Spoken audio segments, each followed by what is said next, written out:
Bonjour, alors aujourd'hui ça va être un tout petit podcast où je vais vous montrer 3 réalisations. Deux qui vont être faites dans le même tissu, vous allez comprendre pourquoi, et puis une qui a été faite avec le tissu de chez Stragier, le Jersey Milano. Alors, on commence avec un retour sur hier. Ça a été catastrophique et je vous laisse regarder ça et je vous reprends après. Bonsoir, alors on va commencer ce podcast numéro 10 avec un truc tellement pénible. J'ai voulu faire, on sent déjà avec le faire de vouloir que ça va être une horreur, la Ultimate Web Dress de Sew Over It. J'ai imprimé deux de leurs patrons, je les ai imprimés en PDF, un parce que je préfère ça, je coupe directement et voilà. J'avais commencé à faire la F-Dress, je me suis arrêtée parce que je bloquais sur un petit point technique, bon. Pourtant, donc c'est en anglais, il y a quand même des schémas, bon, à chaque étape aussi, à chaque fois, il n'y a pas énormément de pièces, donc je lis évidemment ce qui a marqué en anglais, sans comprendre forcément tous les verbes, etc. Mais je suis qu'avec le peu de pièces d'une robe portefeuille, j'allais quand même m'en sortir. Parce qu'en gros, on a deux manches, on a deux devant qui font un pont croisé, un derrière et une parmenture. C'est tout. Donc normalement, ça ne devait pas être trop compliqué. Du coup, je l'ai réalisé, ça a très mal tourné. Heureusement que j'avais acheté un coupon de 3 mètres au coupon Saint-Pierre et que c'était pas excessif du tout parce que sinon franchement tout est à jeter et ça m'énerve. Mais je me suis dit que j'allais également partager avec vous les gros échecs. Même si là franchement j'ai plus envie de ne plus voir cette robe du tout. Je me suis demandé si je pouvais la récupérer mais vous saurez l'histoire après. Alors je vais un peu vous montrer tout ça. Donc voici le devant. Donc là on a la parmenture. Parmenture que de ce côté, je vais mettre ça là.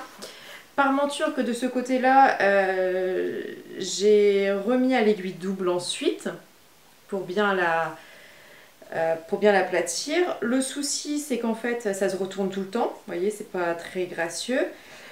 J'aurais pu mettre également plus loin mon aiguille double, mais je trouve pas ça non plus super joli quand ça s'éloigne de plus d'1 centimètre, on va dire. De ce côté-là, donc j'ai pas encore fait cette histoire d'aiguille double.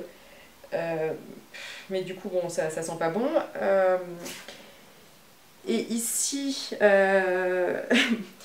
mon tissu s'est tellement détendu pendant la couture qu'en fait ça là, ce bout là je vais mettre comme ça, ce bout là et celui-ci devaient correspondre, donc on a quand même une bonne différence. C'est de ma faute hein. Là je prends une pleine responsabilité de toutes ces erreurs hein, mais c'est pas la question, c'est pas le patron là qui est pénible, c'était moi là, mais ce qui m'énerve, c'est qu'en fait, j'ai pas vu... Ouais, ce qui m'énerve un peu, c'est que je comprends pas qu'est-ce que j'aurais dû faire ou faire différemment. Alors après, j'ai été voir sur le blog Une année couture, où elle a fait cette robe, et pareil, elle a galéré, et en fait, dedans, ce qui m'a quand même pas mal rassurée, c'est qu'en fait, elle a fini par tout découdre, et mettre un thermocollant en dessous la parmenture pour que ça tienne bien. Et ensuite, vu que c'était un tissu qui était avec plein de motifs, elle a fait une couture à 2,5 pour bien que la parmenture soit maintenue. Sauf que moi, avec un tissu uni, franchement, je ne me vois pas avoir une couture à 2,5. Voilà. À côté de ça, je pense qu'elle est trop grande cette robe, non? Alors... je vais mettre ça comme ça. C'est pas facile à bien... Voilà, donc il faudrait que je cale bien la parmenture. Voilà. Mais je trouve qu'au niveau des bras, il y a un vrai souci. Parce que je peux pas plus serrer, ou peut-être que si, ou le dos est trop grand. Enfin, j'ai l'impression qu'il y a quelque chose qui... Voilà, parce qu'au pire, on mettrait comme ça, on se dit ça passe. Mais bon, là, ça passe pas du tout, quoi. Les bras sont beaucoup trop grands. Oui, je me souviens plus si je vous ai dit la taille que j'avais choisie. J'ai choisi une taille 12 qui, quand on convertit en inch, ça me donne bien 91-44, qui est censé être un poil plus petit de ce que je fais parce que moi, en poitrine, je fais 92. Et bon, bah, ça marche pas. Voilà. Ensuite, pour ce qui est du... je sais plus comment on appelle ça, de la ceinture. Donc, sachant qu'il y en a deux comme ça, et que là j'ai coupé un bout en dessous, j'ai enlevé 17 cm encore. Mais voilà. Donc là il faut rajouter 17 cm et il faut rajouter une deuxième autre ceinture de la ceinture où ça se croise. Donc je trouve que c'est immense. Et j'ai fait l'erreur de prendre un jersey qui est trop épais, ça c'est sûr. Et je pense que c'est là ma principale erreur parce que sinon ça se serait peut-être drapé un peu plus joliment. Quoique j'aurais quand même galéré sur les mêmes choses parce que ce que j'ai vu sur une année de couture c'était les problèmes que j'ai rencontrés. Mais voilà, je trouve que c'est énormément long, on comprend pas pourquoi. Ensuite les marges de couture bon, sont de 1,5 et vu que je tentais avec ma surjeteuse, bah, du coup ça ne marche pas. Ensuite, si vous avez regardé le podcast de T4 Pirate en janvier, elle fait cette robe, ça avait un rendu beaucoup plus joli que le mien. Et du coup elle avait expliqué que ici on a un trou en fait pour faire passer justement notre truc, on a un trou ici et quand on le fait à la surjeteuse c'est pas facile, donc là encore je suis assez contente parce qu'elle s'est galérée moi aussi, enfin c'est pas parce que j'aime pas que les autres se galèrent mais j'aime comprendre que je suis pas forcément la seule à avoir vu une difficulté là où il n'y en avait pas. Voilà, sinon pour la longueur je pourrais pas vous dire le reste. Ensuite une autre question qui me taraude un peu. Voilà, là on le voit discrètement, j'ai mon jersey qui condole un tout petit peu. Rien de dramatique, mais bon, ça serait peut-être plus joli si c'était fait un peu différemment. Est-ce que vous auriez une suggestion pour régler ma surjeteuse? Voilà. Sinon, que dire de ce patron? Je pense que je vais m'arrêter là. Je vais découper quelque chose d'autre dedans. Parce qu'en fait, ce côté-là, déjà, ça serait la galère. Mais là, il faut que je découse dans un jersey une aiguille double. Donc ça va prendre un peu de temps et je pense que ça va m'abîmer plus qu'autre chose mon tissu. Et ensuite, il y a encore tout le... ça me déprime rien que d'y penser. Et ensuite, il y a tout le surjet à faire à 4 fils. Donc je pense que je vais passer plus de temps à défaire cette robe. Elle m'a déjà suffisamment énervée. Au début, je trouvais pas que ça partait si mal que ça, mais là... Non, c'est terrible. Voilà, donc je la trouve un peu grande, au-delà de tous les problèmes techniques que j'ai rencontrés. Et puis, bah, si jamais vous la faites, peut-être mettez du thermocollant, voilà.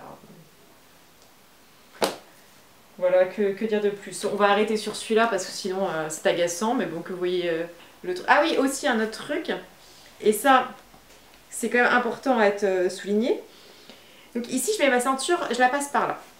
Voilà. Et le truc, en fait, c'est que dans tous les cas, ça, on est d'accord qu'il faut que ça soit un minimum ajusté. Sauf que si je tire plus pour l'ajuster, en fait, j'ai ma robe qui part ici pour l'ajuster. Vous voyez? Et du coup, là, j'ai plus que ma ceinture, mais j'ai ma ceinture plus un bout de la robe. Ça n'a pas de sens, nous sommes d'accord. Voilà, donc je pense que j'ai pris une taille beaucoup trop grande. Peut-être que c'est ça aussi. Quoi qu'il en soit, finissons-en. Abattons-la. Du coup, je vais vous... Bon, allez, j'en profite pour vous montrer le gilet cannelle. Alors, le gilet cannelle, ça fait très longtemps que je voulais le faire, parce que je le trouve tout en simplicité, mais bien, beau, il va avec tout. Et puis en plus, moi, l'hiver, je porte souvent les mêmes robes toute l'année, et je mets juste des pulls de plus en plus adaptés à la saison, où j'accumule les couches, on va dire. Du coup, ça me dérange pas du tout d'avoir des manches courtes sous un gilet. Et donc, ce gilet-là me paraissait... le mieux pour travailler, on va dire, plusieurs sortes de mailles sans que mes gilets se ressemblent avec le même patron. Puisque vous savez que j'adore utiliser les patrons le plus que je peux. Il faut, franchement, quand je vois un patron, il faut au moins que je me dise que je peux la faire en deux versions, quoi. Là, par exemple, j'ai fait en noir, mais je me vois très bien le faire en gris ou en pareil en gris anthracite, voilà. Et peut-être plus court, plus long. Là, je l'ai fait à cette longueur. Je l'ai rallongé ici de 10 cm. On verra pas trop bien. Il y aura une photo, enfin il y a déjà 2 photos d'ailleurs sur mon Instagram, mais sans que la partie du col soit montée. Petit aparté sur l'Instagram, j'ai un Facebook, j'ai un blog, j'ai un Instagram et j'ai un YouTube. Il n'y en a pas un qui a le même nom. Alors, ne me demandez pas comment ça s'est fait, voilà. Ce qui fait que c'est pas forcément facile de relier tout ça. Pour vous, je dis, pour moi je pourrais le faire, mais en fait j'aime bien les 4 différents noms. Bon. Il faudra quand même dans le futur que j'harmonise tout ça pour que ça soit beaucoup plus lisible. Mais en tout cas, sachez que je vais mettre le nom de mon Instagram en dessous et si jamais vous voulez me suivre, ça sera avec plaisir. Et puis bah, le blog, il est un peu mort, mais là il va falloir vraiment que je reprenne du service parce que il y a des choses que je peux pas forcément montrer sur... Enfin ici, c'est plus les étapes quand j'arrive à des... ouais, on va dire les étapes quand je fais un vêtement. Il y a des choses sur lesquelles je vais douter ou des choses que j'ai envie de montrer pour genre faire attention. Et forcément, quand c'est fini, à part cet échec cuisant, c'est compliqué de le montrer ici. Voilà, ça c'était la partie réseaux sociaux. Ensuite, donc le gilet cannelle, ça a été fait par Christelle Benetou. Elle est assez connue. Je crois que c'était elle. Peut-être que je dis des bêtises. Non, je disais pas de bêtises. C'est elle qui a fait le livre couture à la machine à coudre et également couture à la surjeteuse, qui sont pas mal. Enfin, j'ai pas commencé la surjeteuse, mais bon, apparemment, il va falloir que je commence très vite. Hein. Et celui-ci, il était bien. J'ai même failli le vendre, parce que souvent je fais ça avec les livres que j'ai lus, je les remets en vente sur Gilbert Joseph. Et puis finalement, je l'ai relu il y a quelques semaines. Et ça m'a réappris pas mal de choses, voilà. Donc je me dis qu'il faudrait peut-être que je le relise un peu plus souvent, et puis ça redonne des idées sur des fonctions un peu inutilisées de la machine à coudre ou des pieds, et qui peuvent être pas mal. C'était notre 3e aparté, on ne s'arrête plus. Voilà, donc le gilet cannelle, je l'ai fait en taille 40. Je précise toujours... la vidéo a coupé. Ouais, voilà, je disais que je précise souvent mon tour de poitrine ou de taille, ou selon la mesure que j'ai dû prendre pour faire ce vêtement, parce que je trouve ça pas mal de pouvoir comparer, que des fois je vois des blogueuses qui ont l'air d'avoir la même physionomie que moi, et je me dis, ah bah tiens, en fait, vu que je me trompe souvent dans les tailles, puis j'aime bien être sûre, voilà. Donc je fais un 92 en poitrine, et donc j'ai choisi la taille 40, qui était la taille qui collait le mieux. Et en fait, je pense que c'est un peu grand. Je sais pas si vous voyez, alors il y a du noir évidemment derrière, mais alors ici je trouve que ça dépasse un petit peu. Pas de beaucoup, mais j'ai les épaules assez fines et je pense que ça aurait été plus joli de réduire encore un tout petit peu. Ça aurait peut-être été plus judicieux. Ensuite, il y a une autre chose, beaucoup ont dit que ça... Là, j'avais pas fait l'erreur, j'avais été voir plein de revues. Beaucoup disaient que ça paille... Non, pas ça paillait, ça collait beaucoup sous le bras. Et donc, Christelle Benetou a mis sur son blog un tutoriel pour agrandir la tête de la manche sans toucher à beaucoup de choses, et ce qui fait que ça élargit juste ici. Moi je l'ai pas fait parce que j'ai mesuré mon tour de bras par rapport au tour de bras fini du vêtement, et ça avait l'air d'être correct. Et puis en fait c'est serré, je dis pas le contraire, mais c'est agréable. Enfin c'est pas du tout désagréable, ça me serre pas. C'est ajusté, mais pour moi j'aime bien. Je trouve qu'il y a un fit plutôt pas mal. Je vais le tester en 38 et je pense que je peux encore retirer un peu. C'est pas grave si c'est serré pour ma part. Voilà. Donc ce que je vous disais, c'est que j'ai allongé de 10 cm le bas du vêtement. De ce fait, on est obligé d'allonger de 10 cm le col. Moi j'ai choisi la version A. C'est une version où le col se replie en deux et on surjette ici.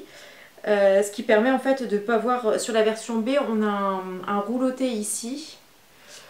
Les roulotés, moi je trouve ça très joli sur un bas de vêtement, mais pas forcément sur quelque chose qui est visible comme ça.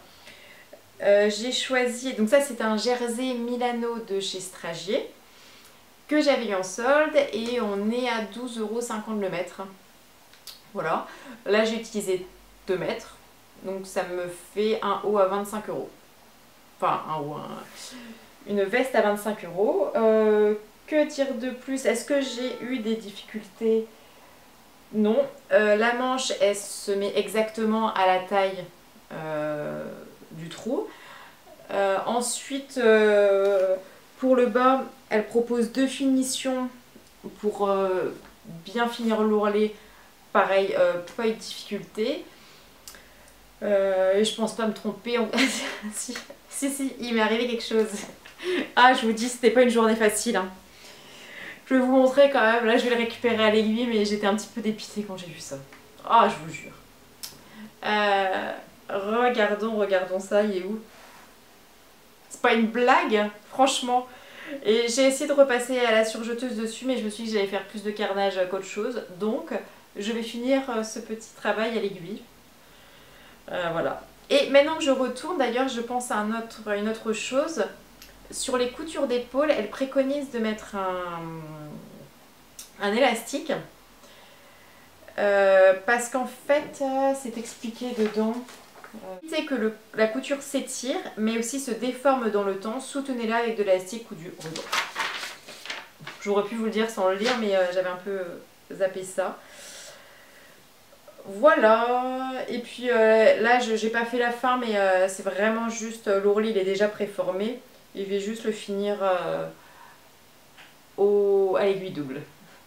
Donc pas facile, j'étais agacée hier par cette robe qui était une cata. Je crois que j'ai jamais foiré autant en projet. Et du coup ça m'embêtait un peu de partir au lit comme ça. Donc j'ai commencé à couper les pièces. Et ce matin, il me manque plus que les finitions à faire, mais j'ai fait un autre gilet cannelle, du coup c'est la seule chose en jersey que je sais faire.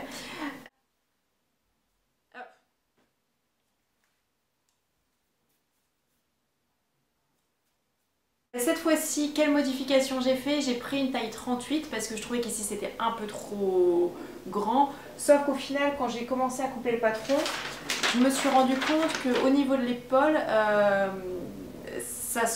j'aurais pu garder un 40, mais réduire juste la largeur de l'épaule. Parce qu'ici, en fait, on retrouve plus ou moins le même problème, c'est un peu moins prononcé, mais c'est là quand même. Et du coup, étant donné que j'ai fait un 38, voilà, ça se ferme comme ça.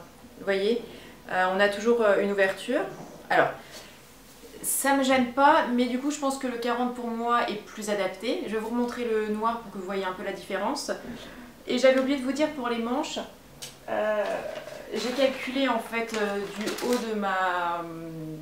de mon épaule jusqu'à là où je veux que ça tombe. Et en fait, il me manque 1,5 cm. Donc ce que j'ai fait, c'est qu'en fait, elle explique bien dans le patron, c'est que vous prenez une mesure, je crois que c'est 31 cm, vous coupez, vous rajoutez ce que vous avez à rajouter, et puis vous recollez le reste.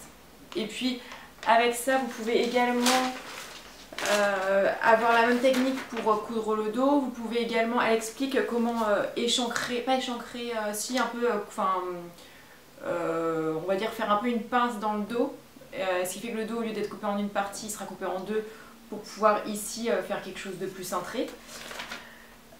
Moi j'avais rallongé en bas, donc là j'ai rallongé aussi le rouge, pas autant que j'aurais pu parce que vu que c'était dans les restes de la jupe, c'était un peu au centimètre près.